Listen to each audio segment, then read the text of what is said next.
বাংলাদেশের সংবিধানে জাতীয় নির্বাচন কিভাবে হবে তা সম্পূর্ণভাবে লেখা আছে, তাই আগামী নির্বাচন সংবিধান অনুযায়ী হবে বলে মন্তব্য করেছেন আইনমন্ত্রী আনিসুল হক। সকালে ব্রাহ্মণবাড়িয়ার আখাউড়া রেলওয়ে স্টেশনে সাংবাদিকদের প্রশ্নের জবাবে কথা বলেন তিনি। আইনমন্ত্রী বলেন, একটি গণতান্ত্রিক দেশে যে কোনো রাজনৈতিক দল তার রাজনৈতিক কর্মকাণ্ড করতে পারে, তাতে আওয়ামী লীগ এবং জননেত্রী শেখ হাসিনার সরকারের কোনোই আপত্তি নাই। কারণ আওয়ামী লীগ গণতন্ত্রে বিশ্বাস করে। বিএনপির পদযাত্রা কর্মসূচি প্রসঙ্গে তিনি বলেন, যত কর্মসূচি দেয়া হোক নির্বাচন সংবিধান অনুযায়ী হবে। একটা গণতান্ত্রিক দেশে যে কোনো রাজনৈতিক দল তার রাজনৈতিক কর্মকাণ্ড করতে পারে, তাতে আওয়ামী লীগ এবং জননেত্রী শেখ হাসিনার সরকারের তাতে কোনো আপত্তি নাই। ওনাদের যে দাবি তার সম্বন্ধে আমি বলবো যে বাংলাদেশে একটা সংবিধান আছে, বাংলাদেশের সংবিধানে জাতীয় নির্বাচন কিভাবে হবে তার সম্পূর্ণভাবে লেখা আছে। বাংলাদেশের এরপরে জাতীয় সংসদের নির্বাচন সংবিধান অনুযায়ী হবে। 5 বছর পর রাজনৈতিক সফরে 29 জানুয়ারি রাজশাহী যাচ্ছেন আওয়ামী লীগ সভাপতি ও প্রধানমন্ত্রী শেখ হাসিনা। ওই দিন বিকেলে তিনি রাজশাহীর ঐতিহাসিক মাদ্রাসা ময়দানে সমাবেশে প্রধান অতিথির ভাষণ দেবেন। আগামী রোববার 33টি উন্নয়ন প্রকল্পেরও উদ্বোধন করবেন প্রধানমন্ত্রী। প্রধানমন্ত্রীকে স্বাগত জানাতে সব ধরনের প্রস্তুতি নিয়েছে স্থানীয় আওয়ামী লীগ। আওয়ামী লীগ সরকারের গেল 14 বছরে ব্যাপক উন্নয়ন হয়েছে রাজশাহী জুড়ে। প্রশস্ত সড়ক, পরিচ্ছন্ন পরিবেশ, সবুজ আর ফুলে ফুলে সাজানো সড়ক বিভাজক, কারুকাজ, উন্নত নাগরিক সুযোগ সুবিধা, দৃষ্টিনন্দন রাতের আলোকায়ন এই নগরীকে করে তুলেছে আকর্ষণীয়। এরই মধ্যে পরিষ্কার পরিচ্ছন্ন ও বাসযোগ্য শহর হিসেবে দেশসেরা শহরে পরিণত হয়েছে রাজশাহী মহানগরী। সবশেষ 2018 সালে রাজশাহী সফর করেছিলেন প্রধানমন্ত্রী।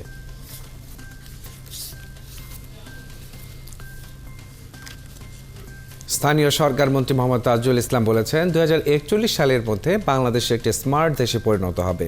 এজন্য স্মার্ট বাংলাদেশ বিনির্মাণে শিক্ষকদের অগ্রণী ভূমিকা প্রয়োজন।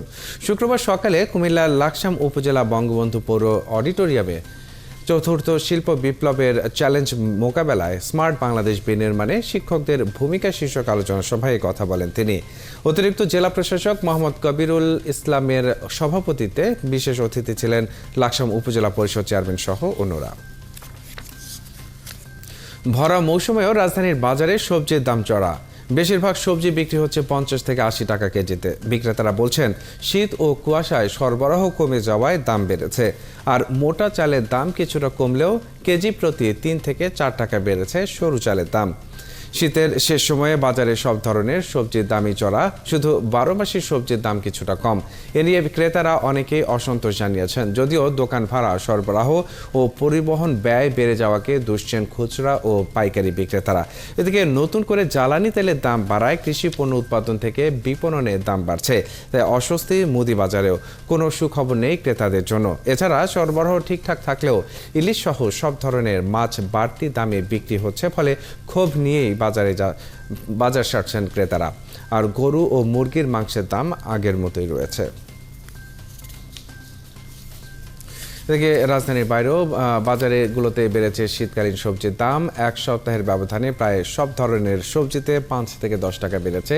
তবে তেল, চাল, ডালের দাম স্বাভাবিক রয়েছে। বিক্রেতারা বলছেন, শীত ও ঘন কুয়াশায় গত 1 সপ্তাহ ধরে সরবরাহ কম থাকায় সবজির দাম কেজিতে 5 থেকে 10 টাকা বেড়েছে। ফুলকপি 10 টাকা বেড়ে 30 টাকায়, বাঁধাকপি 25, মিষ্টি কুমড়া 40 টাকায় বিক্রি হচ্ছে। শিম কেজিতে 15 টাকা বেড়ে বিক্রি হচ্ছে 40 টাকায়। প্রতি কেজি শালগম 30, নতুন পেঁয়াজ 40, টমেটো 40 টাকায় বিক্রি হচ্ছে। কয়েকদিন ধরেই সারা দেশে তাপমাত্রা বেড়েছে। ভোরের দিকে কুয়াশা থাকলেও বেলা বাড়ার সঙ্গে সঙ্গে রোদ উঠছে। কনকনে ঠান্ডা বাতাসের মাত্রাও কমেছে। এদিকে টানা মৃদু ও মাঝারি শৈত্যপ্রবাহ কেটে যাওয়ায় কিছুটা স্বস্তি ফিরেছে জনজীবনে। হাসপাতালগুলোতেও রোগী কমতে শুরু করেছে।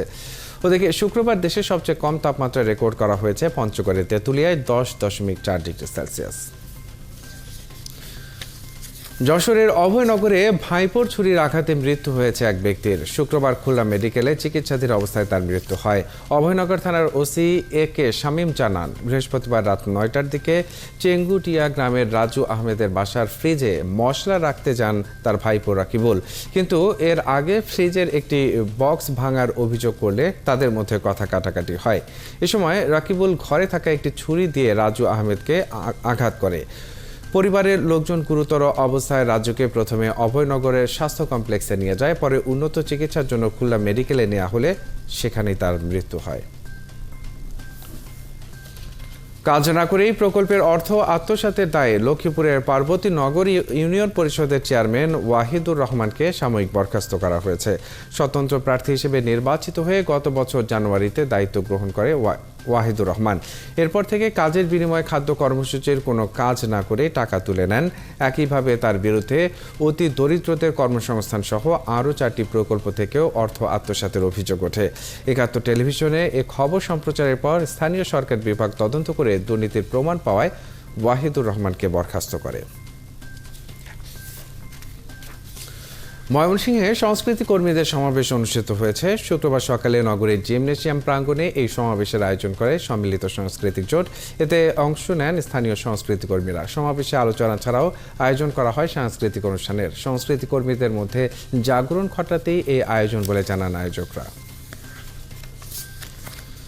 চাই সাংস্কৃতিক জাগরণ ও সম্প্রীতির বাংলাদেশ, এই প্রতিপাদ্যকে সামনে রেখে নড়াইলে সম্মিলিত সাংস্কৃতিক জোটের সমাবেশ অনুষ্ঠিত হয়েছে। শুক্রবার সকালে নড়াইল সুলতান মঞ্চের পাশে সম্মিলিত সাংস্কৃতিক জোটের সমাবেশ অনুষ্ঠিত হয়। বক্তারা বলেন, মুক্তিযুদ্ধের আদর্শ ও ৭২-এর সংবিধানের 4 মূলনীতির পূর্ণ বাস্তবায়ন করতে হবে। পাশাপাশি সকল অপশক্তি প্রতিরোধের লক্ষ্যে সরকারকে সংস্কৃতি খাতে বরাদ্দ বৃদ্ধি সহ সংস্কৃতি কর্মীদের বিভিন্ন সুযোগ সুবিধা বাড়ানোর আহ্বান জানান তারা। ইস্পাহানী মির্জাপুর বাংলাবিদ প্রতিযোগিতার ৫ম আসরের জন্য সিলেট বিভাগের বাছাই পর্ব অনুষ্ঠিত হয়েছে। শুক্রবার সকালে সিলেট সরকারি অগ্রগামী উচ্চ বিদ্যালয় ক্যাম্পাসে এই প্রতিযোগিতা অনুষ্ঠিত হয়। এতে কয়েকশো ছাত্রছাত্রীর মধ্য থেকে 20 জনকে ঢাকায় চূড়ান্ত পর্বে অংশগ্রহণের জন্য বাছাই করা হয়। লিখিত ও মৌখিক পরীক্ষায় বিচারকের দায়িত্ব পালন করেন শাহজালাল বিজ্ঞান ও প্রযুক্তি বিশ্ববিদ্যালয়ের বাংলা বিভাগের অধ্যাপক ডক্টর জফির সেতু ও বিশিষ্ট আবৃত্তি শিল্পী মাহিদুল ইসলাম। এই প্রতিযোগিতায় ঢাকায় মূল পর্ব শেষে দেশসেরা বাংলাবিদ জিতে নেবে 10 লাখ টাকার মেধাবৃত্তি। আমাদের এই অনুষ্ঠানটি বা এই মেধাভিত্তিক রিয়েলিটি শোটি আয়োজন করার পিছনে মূল যে উদ্দেশ্যটা, সেটা হচ্ছে নতুন প্রজন্মের কাছে শুদ্ধ বাংলা বানান, ব্যবহার, বাংলা সংস্কৃতি ছড়িয়ে দেওয়া। এবং এই ছড়িয়ে দেওয়ার মধ্য থেকে যারা বাংলা ভাষাভাষী আছে, শুধু বাংলাদেশ কেন, সারা বিশ্বের যত বাংলা ভাষাভাষী ছড়িয়ে আছে, সবার মধ্যেই কিন্তু এই বাংলার নবজাগরণটা আমরা ছড়িয়ে দিতে চাচ্ছি। নবাবগঞ্জের চুরাইনে অনুষ্ঠিত হয়েছে গরুর রশি ছেঁড়া প্রতিযোগিতা। বৃহস্পতিবার চুরাইন ইউনিয়ন খেলার মাঠে প্রতিযোগিতার আয়োজন করে চুরাইন সাংস্কৃতিক সংঘ। প্রতিযোগিতা দেখতে প্রায় 30,000 দর্শনার্থী ভিড় করে। আয়োজক কমিটি জানায়, গ্রামীণ ঐতিহ্য ধরে রাখা এবং যুব সমাজকে মাদক মুক্ত রাখতে এই প্রতিযোগিতার আয়োজন। পরে প্রতিযোগিতার প্রথম, দ্বিতীয় ও তৃতীয় স্থান অর্জনকারী গরুর মালিককে 15,000 টাকা করে পুরস্কার দেওয়া হয়। বগুড়া 4 আসনের উপনির্বাচনে অংশ নিচ্ছে না বিএনপি, আর শরিক দল জাসদকে আসনটা ছেড়ে দেয় আওয়ামী লীগও দেয়নি নৌকার প্রার্থী। তাই উপনির্বাচনে এবার জাতীয় পার্টি, জাসদ, কংগ্রেস, জাকের পার্টি আর স্বতন্ত্র 5 প্রার্থীর মধ্য থেকেই ভোটাররা বেছে নিতে পারবেন তাদের পছন্দের প্রার্থীকে। শাহজাহান আলী বাবুর তথ্য ও ছবিতে প্রতিবেদন।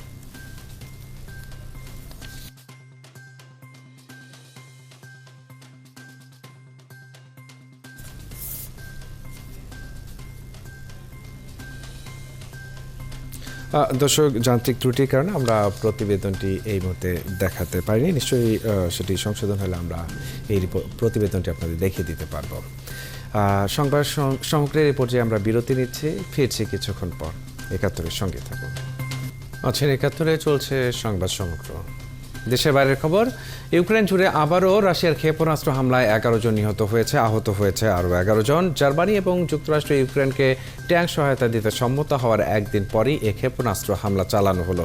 ইউক্রেনের সেনাবাহিনী জানিয়েছে তাদের বাহিনী রাশিয়ার ছোড়া 55টি ক্ষেপণাস্ত্রের মধ্যে 47টি ধ্বংস করেছে। তারা আরও জানায়, বৃহস্পতিবার মধ্যরাতে ইরানে তৈরি 24টি ড্রোন পাঠায় রাশিয়া, এর সবগুলোই ধ্বংস করা হয়েছে। ওই 24টি ড্রোনের মধ্যে 15টি পাঠানো হয়েছিল রাজধানী কিয়েভ ও আশপাশের অঞ্চলে। এছাড়া ওডেসায় বিদ্যুৎ অবকাঠামোর ওপর হামলার ঘটনা ঘটে। ওডেসায় স্থানীয় সরকার জানিয়েছে নতুন হামলায় 2টি বিদ্যুৎ অবকাঠামো ক্ষতিগ্রস্ত হয়েছে। এদিকে এবার ইউক্রেনকে লেপার্ড 2 ট্যাঙ্ক দেওয়ার কথা জানিয়েছে কানাডাও। দখলীকৃত পশ্চিম তীরে ইসরায়েলি বাহিনীর হামলায় নিহতের সংখ্যা বেড়ে 10 জনে দাঁড়িয়েছে। ফিলিস্তিনি কর্মকর্তারা বলছেন, বৃহস্পতিবার জেনিন শরণার্থী শিবিরে ইসরায়েলি বাহিনী এ অভিযান চালায়। ফিলিস্তিনের স্বাস্থ্য মন্ত্রণালয় জানিয়েছে দখলদার সেনারা জেনিন সরকারি হাসপাতালের ওপরও হামলা চালায়। তিনি আরও বলেন, ইসরায়েলি বাহিনী সেখানে অ্যাম্বুলেন্স ঢুকতে বাধা দিচ্ছে। এদিকে এই হামলার প্রেক্ষিতে শুক্রবার গাজা উপত্যকা থেকে রকেট ছুড়েছে ফিলিস্তিনিরা। ইসরায়েলি বাহিনী দাবি করেছে আয়রন ডোমের সাহায্যে রকেট প্রতিহত করেছে তারা। এ ঘটনায় ফিলিস্তিনি প্রেসিডেন্ট মাহমুদ আব্বাস 3 দিনের রাষ্ট্রীয় শোক ঘোষণা করেছেন। ইসরায়েলের সঙ্গে নিরাপত্তা সমন্বয় স্থগিত রাখা হবে বলেও জানিয়েছেন তিনি। ক্যারিবিয়ান রাষ্ট্র হাইতিতে চলতি মাসে অপরাধী চক্রের হাতে 12 জনের বেশি পুলিশ কর্মকর্তা নিহত হয়েছেন। এরপরেই সহকর্মীদের হত্যার প্রতিবাদে বৃহস্পতিবার রাস্তায় নামেন বিদ্রোহী পুলিশ কর্মকর্তারা। বৃহস্পতিবার হাইতির রাজধানী পোর্ট অব প্রিন্সে এ ঘটনা ঘটে। দাঙ্গাবাজ কর্মকর্তারা সহকর্মীদের হত্যাকাণ্ডের বিরুদ্ধে ব্যবস্থা না নেওয়ার জন্য সরকারকে দায়ী করেন। এ সময় 100 জনের বেশি বিক্ষোভকারী রাস্তায় অবরোধ করে প্রতিবাদের পাশাপাশি যানবাহন ভাঙচুর করে। স্থানীয় গণমাধ্যম জানিয়েছে বেশ কয়েকজন কর্মকর্তা প্রধানমন্ত্রীর বাসভবনের গেট ভেঙে ফেলেন এবং পরে হাইতির আন্তর্জাতিক বিমানবন্দরে প্রবেশের চেষ্টা করেন। সেনাশাসিত মিয়ানমারে গত বছর আফিম চাষ 33% বেড়েছে বলে জানিয়েছে জাতিসংঘ। বৃহস্পতিবার প্রকাশিত প্রতিবেদনে এমনটি জানিয়েছে সংস্থাটি। প্রতিবেদনে বলা হয়েছে, সংঘাতে বিপর্যস্ত দেশটিতে 6 বছর নিম্নমুখী ধারায় থাকার পর পরিস্থিতি উল্টে গেছে। জাতিসংঘ বলছে 2 বছর আগে সামরিক বাহিনী ক্ষমতা দখলের পর থেকে দেশটিতে রাজনৈতিক ও অর্থনৈতিক টালমাটাল পরিস্থিতি চলছে। তার সঙ্গে এই আফিম চাষ বৃদ্ধির সরাসরি সম্পর্ক রয়েছে, কারণ সংঘাতময় এলাকায় কৃষকদের আফিম চাষে ফেরা ছাড়া আর কোনোই বিকল্প থাকছে না। 2022 সালে আফিম চাষ করা জমির পরিমাণ 1/3 বেড়ে 40,100 হেক্টরে দাঁড়িয়েছে। গড় আনুমানিক ফলনও হেক্টর প্রতি 41% বেড়ে 20 কেজিতে পৌঁছেছে। নরেন্দ্র মোদীকে নিয়ে বিবিসির তথ্যচিত্র ভারতে নিষিদ্ধ করার সরকারি সিদ্ধান্তের বিরোধিতা করেছে মার্কিন পররাষ্ট্র মন্ত্রণালয়। যুক্তরাষ্ট্র সবসময় স্বাধীন ও মুক্ত গণমাধ্যমের পক্ষে রয়েছে বলে দাবি করা হয়েছে। গুজরাট দাঙ্গা নিয়ে তৈরি বিবিসির তথ্যচিত্র সম্পর্কে মতামত না দিলেও ভারত ওই তথ্যচিত্র নিষিদ্ধ করার সরকারি সিদ্ধান্তের বিরোধিতা করেছে যুক্তরাষ্ট্র। বৃহস্পতিবার নিয়মিত সংবাদ সম্মেলনে মার্কিন পররাষ্ট্র মন্ত্রণালয়ের মুখপাত্র নেড প্রাইস জানান, যুক্তরাষ্ট্র গোটা বিশ্বে মুক্ত গণমাধ্যমের পক্ষে, ভারতের ক্ষেত্রেও তা প্রযোজ্য বলে উল্লেখ করেন তিনি। আরও বলেন, যুক্তরাষ্ট্র সংবাদ মাধ্যমের স্বাধীনতায় বিশ্বাসী এবং বিশ্বজুড়ে এই স্বাধীনতা প্রতিষ্ঠিত হোক। ভারতের কাছ থেকেও যুক্তরাষ্ট্র এমনটাই প্রত্যাশা করে বলে জানান নেড প্রাইস।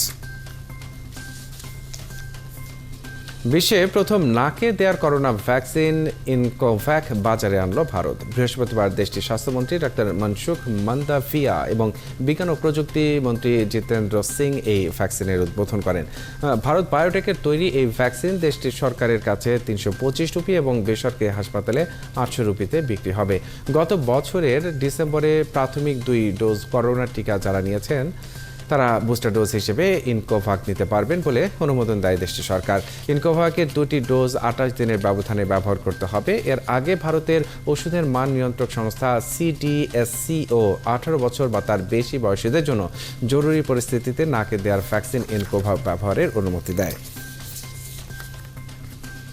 তালেবান সরকার বিভিন্ন ত্রাণ সংস্থায় নারীদের কাজের সুযোগ রেখে নতুন একটি নির্দেশিকা প্রণয়নের পরিকল্পনা করছে। তালেবান মন্ত্রীরা একথা বলেছেন বলে জানিয়েছেন জাতিসংঘের একজন জ্যেষ্ঠ কর্মকর্তা।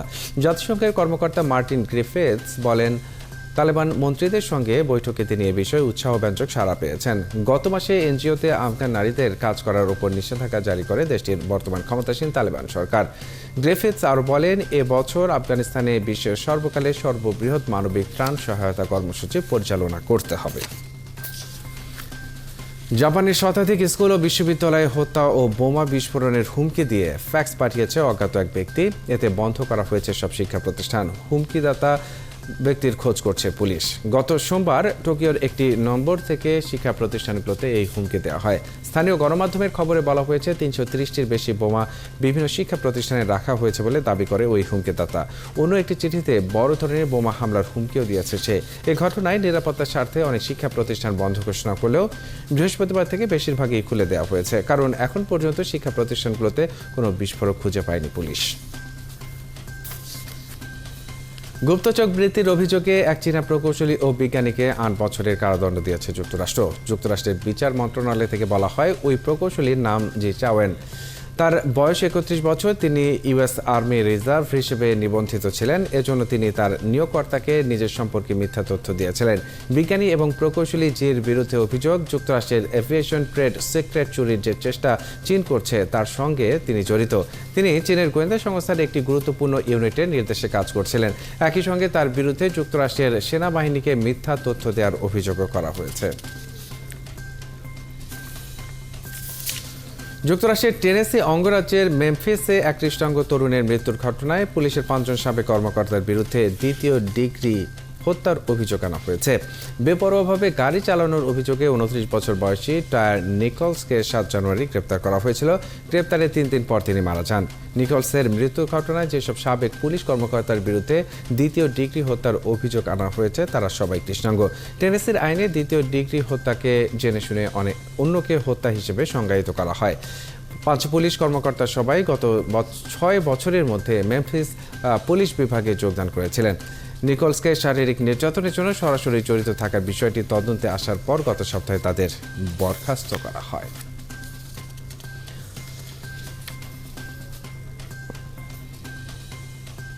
স্পেনের দক্ষিণাঞ্চলীয় বন্দরনগরী আলহেরিরাসে কাছাকাছি দুটি গির্জায় ধারালো অস্ত্রধারী এক ব্যক্তির হামলায় অন্তত একজন নিহত হয়েছে। এই ঘটনায় আহত হয়েছে আরও একজন। নিহত ব্যক্তির নাম দিয়াগো ভ্যালেন্সে। তিনি নুয়েস্ট্রা সেনোরা দেল পালমা গির্জার কর্মচারী ছিলেন। হামলাকারী কাছাকাছি সান ইসিদ্রো গির্জায়ও হামলা চালায়। ওই গির্জার যাজক অ্যান্তনিও রদ্রিগেজ আহত হন। তার অবস্থা আশঙ্কাজনক বলে জানিয়েছে আল হাফিরাত শহর কর্তৃপক্ষ। এরই মধ্যে হামলাকারীকে গ্রেপ্তারের কথা জানিয়েছে পুলিশ, তবে তার নাম পরিচয় এখনো জানায়নি কর্তৃপক্ষ।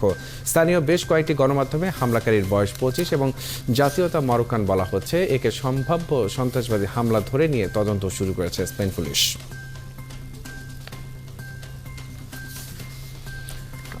খেলার খবর, আজ শুরু হলো বিপিএল এর সিলেট পর্ব। দিনের প্রথম ম্যাচে সিলেটের স্ট্রাইকার্সকে ৬ উইকেটে হারিয়েছে রংপুর রাইডার্স।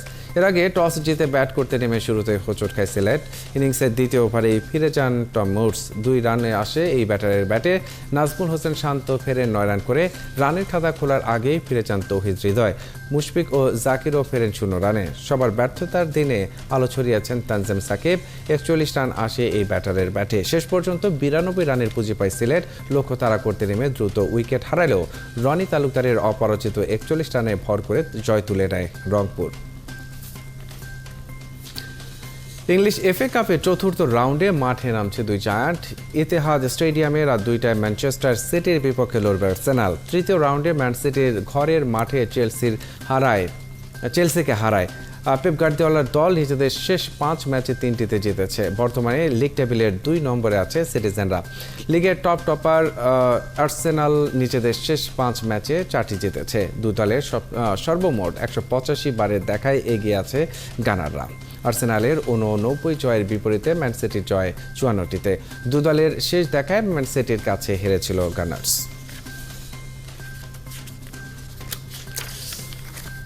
অস্ট্রেলিয়ান সেটে লড়াই হয় সমান তালে, তবে দ্বিতীয় সেটে সাবালেঙ্কার কাছে পাত্তাই পায়নি মাগদা। সেকেন্ড সেটে হেরে বসে ৬-২ এরিনা সাবালেঙ্কা। নানা চড়াই উতরাই পেরিয়ে আজ ঢাকা সহ দেশের ৫ সিনেমা হলে মুক্তি পেল সাতাও। গণ অর্থায়নে নির্মিত হয়েছে সাতাও।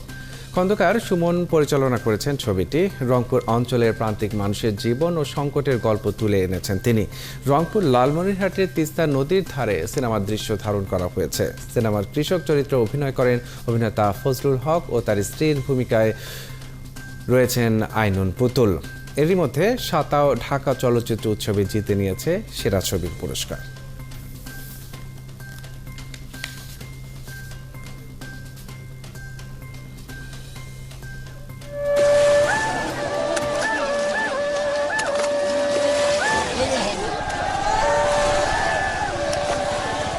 ডেলি ডেলি তিস্তা যাই তুই বেলা জানে না কোটে যাও রসিয়া আরে ফজলু পুতুলের হারুয়া ফজলু রসিয়া এ ফজলু পুতুলের হারু ওই বেলা যদি নাই আনুবু তোমার খাবার দেবি না ফজলু রসিয়া আরে ফজলু।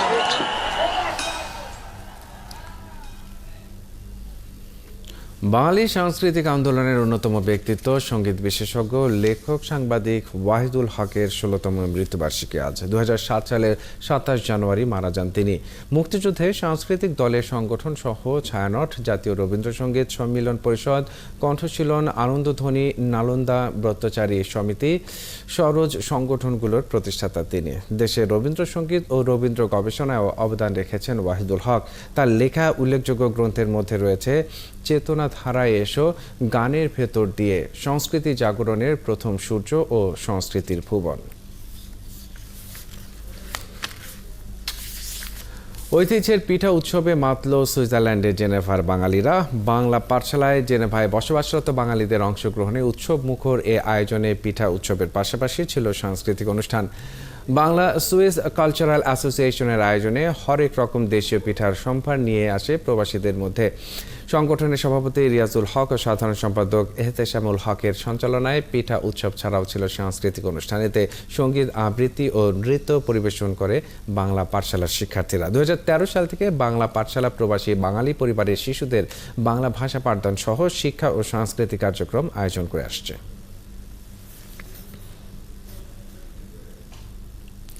এই ছিল এখনকার সংবাদ সমগ্রে। সরাসরি সংবাদ ও অনুষ্ঠান দেখতে থাকুন একাত্তর ফেসবুক পেজে এবং সাবস্ক্রাইব করুন একাত্তর ইউটিউব চ্যানেল। দ্রুত সংক্রামক করোনার নতুন ভ্যারিয়েন্ট প্রতিরোধে এবং শীতের এই সময়ে রোগ জীবাণু, ধুলাবালি ও দূষণ থেকে বাঁচতে অবশ্যই মাস্ক ব্যবহার করুন। ভয় নয়, সচেতনতাই জয়। একাত্তরের সঙ্গে।